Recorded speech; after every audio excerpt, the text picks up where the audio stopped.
چې کوم خلک د الله تبارک وتعالى د آیاتونو انکار کوي، يهود دي، نصارا دي، مشرکین دي، کفار دي، تاسو دا غوي سره مرګرتیا مکوئ، دا غوي د خواهشاتو تابعداري مکوئ. تاریخ د اسلام په دې باندې شاهد دی چې کله هم مسلمانانو د يهودو د نصاراو اتباع کړی دا غوي د رضا کولو کوشش کړی دی، همیشه ذلت او د رسوایی نه سوا بل هیڅ شی ملو نه دی. اعوذ بالله من الشیطان الرجیم. بسم الله الرحمن الرحیم. قل فلله الحجة البالغة فلو شاء لهداكم أجمعين. قل هلم شهداءكم الذين يشهدون أن الله حرم هذا فإن شهدوا فلا تشهد معهم ولا تتبع أهواء الذين كذبوا بآياتنا والذين لا يؤمنون بالآخرة وهم بربهم يعدلون. صدق الله العظيم. مخکې آیتونو مبارکو کې الله جل شانه د مشرکینو چې کوم انتهایی غیر مناسب او ناجائز او باطل عقاید او داغوی او باطل حیله اغدا چې منګه کوم شرک کو او کوم گناه کو نو دی کې د الله جل شانه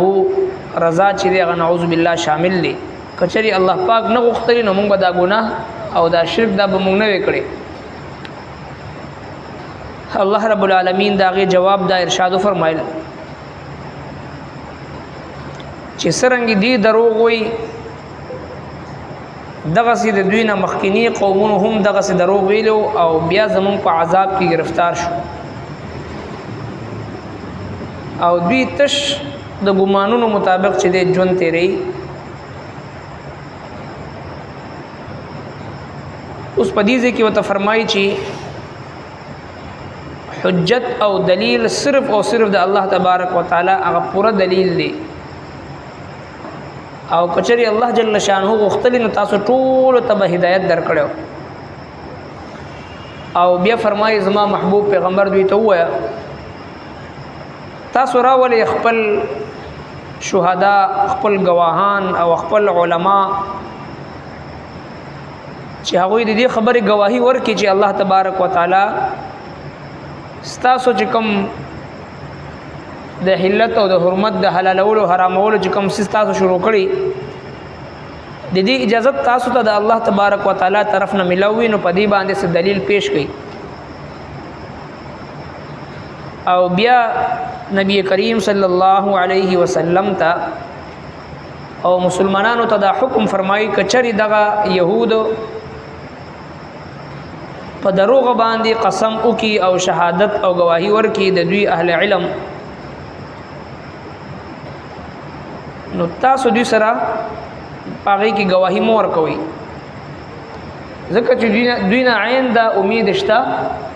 چې دوی د الله تبارک وتعالى ذات پوری هم دروغ اتړي. لہذا تاسو د دوی د خواهشاتو پیروي مکوئ او دوی په ورځ د آخرت باندې ایمان نه لري او د خپل رب سره چې دوی شریکان ګرځوي. قل تورت ويا فلله الحجة البالغة خاص الله لرا دلیل پورا دے. فلو شاء لهداكم فلو شاء پس که غستری الله جل شانه لهداكم اجمعين نو خامخا به هدایت درکړې وي تاسو ټول ته. قل تورت ويا هلم شهداءكم راولي علماء اخبل الذين وكسان يشهدون چې بیان کړي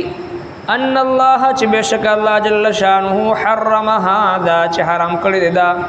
فإن شهدوا نو کدوی بیان وکړي فلا تشهد معهم نو مرګرتیا مکوت د دوی سره ولا تتبع او تابعداري مکوا او مطابق کېګا اهواء الذين د خواهشات دا کسانو کذبوا بیااتنا چې دروغجن غني آیاتونه زمونږه والذین او کم کسان لا یؤمنون چې ایمان نه وروړي بالآخرت پورز د آخرت باندې وهم بربهم يعدلون او دوی د رب خپل سره نور خلق شریکان غني قل فلله الحجة البالغه خاص الله لره د دلیل پورا صحیح دلیل د توحید دا د الله تبارک وتعالى سره دی فلو شاء لهداكم اجمعين ک الله جل شانه مختلف تاسو ټول ته هدایت درکړو الله رب العالمین کو مختلف نو ټول انسانانو ولو نشاء لجعلناكم امه واحده کچری الله تبارک وتعالى مختلف نو د ټول انسانیت دا په یو سوچ او فکر باندې با متفق وي خدا د الله جل شانه قانون نه دی د الله تبارک وتعالى منشا دادا وقل الحق من ربكم فمن شاء فليؤمن ومن شاء فليكفر حق د الله جل شانه طرفنا واضح ده بیا اختیار ورکي الله تبارک وتعالى هر انسان ته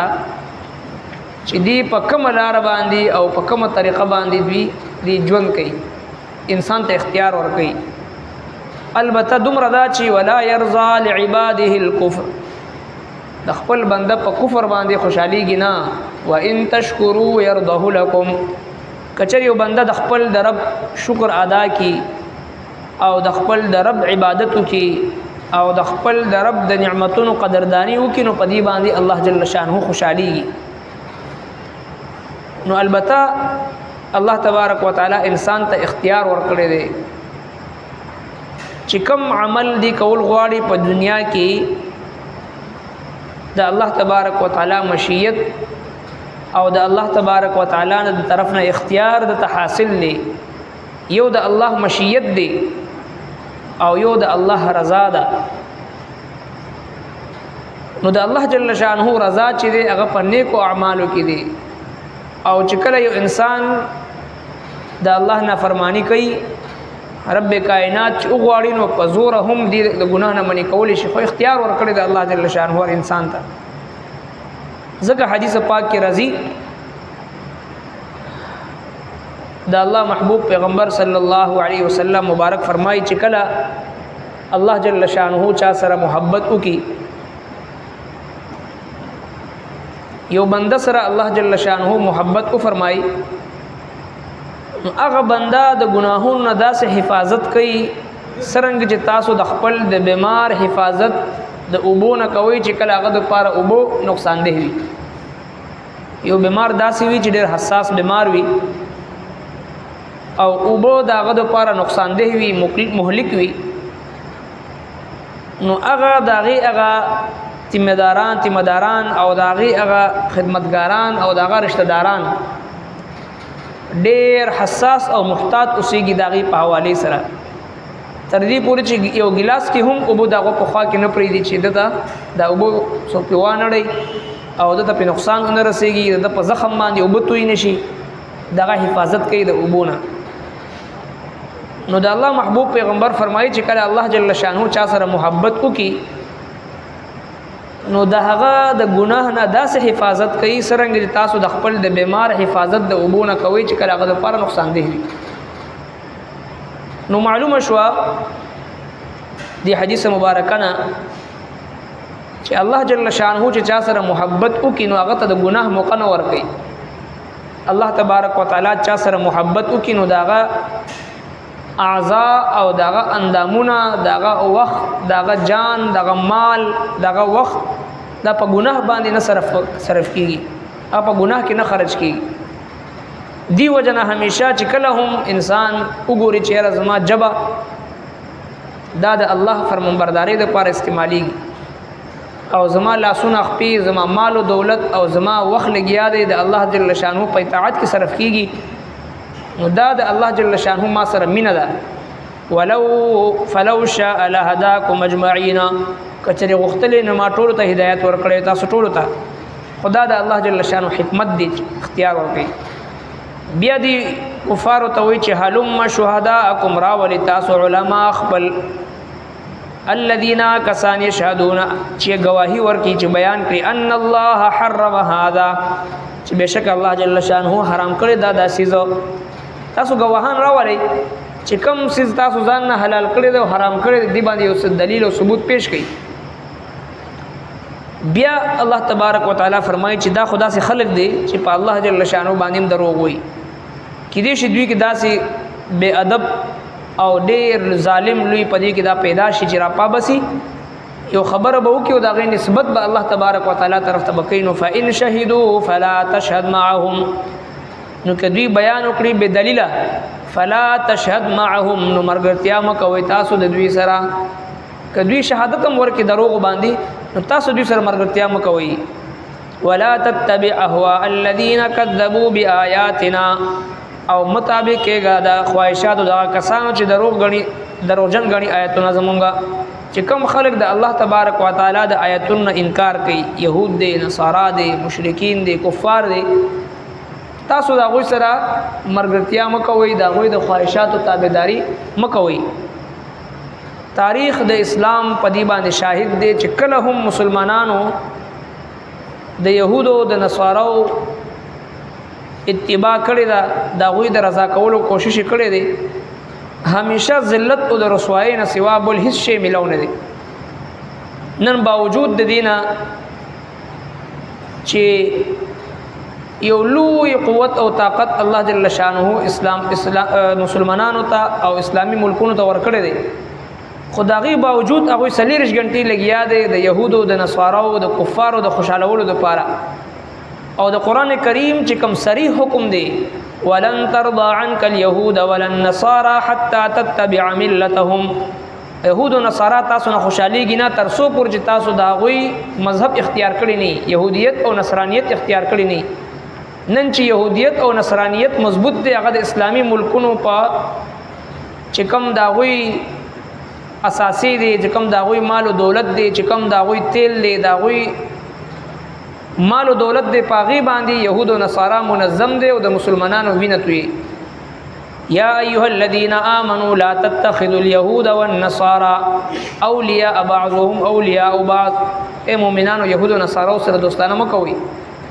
نن د مسلمانانو هغه دوستانینا هغه دا फायदा خلی چې مال او دولت د مسلمانانو دی او استعماليږي د يهوديت او د نصرانيت په خو باندې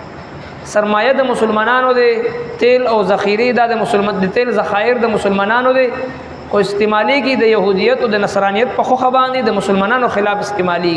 څومره د افسوس مقام دی کاروبار د مسلمانانو دی معیشت د مسلمانانو دی سرمایه کاری د مسلمانانو دی خو استعماليږي د يهوديت او د نصرانيت په خو باندې د مسلمانانو خلاف استعماليږي څومره د افسوس مقام دی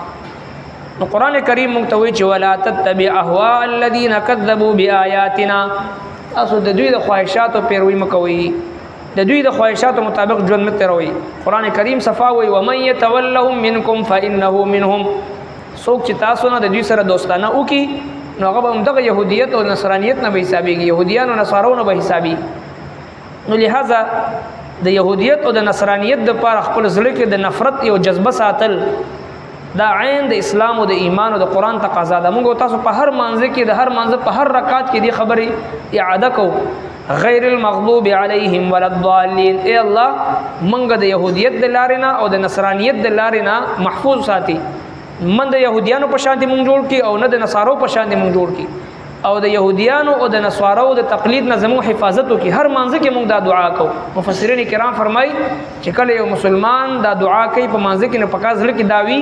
چې د يهودیت نه او د نصرانیت نه پناه غواړي د غیر المغضوب علیهم ولا الضالین مراد د يهوديان او نصارا دي دوی د پاره پزړه کې نفرت ساتل دوی سره د جهاد فی سبیل الله جذبه ساتل او د دوی د دوستانه د نفرت اظهار کول دا عین د ایمان تقاضا ده د هر مانزه د هر رکعت موږ تاسو الله تبارک وتعالى موږ باندې لازم کړی چې دا موږ د الله جل شانه نه غواړو ځکه فرمایي ولا تتبع اهواء دغه يهود او نصارو د خواهشاتو تابعداري به مکوئ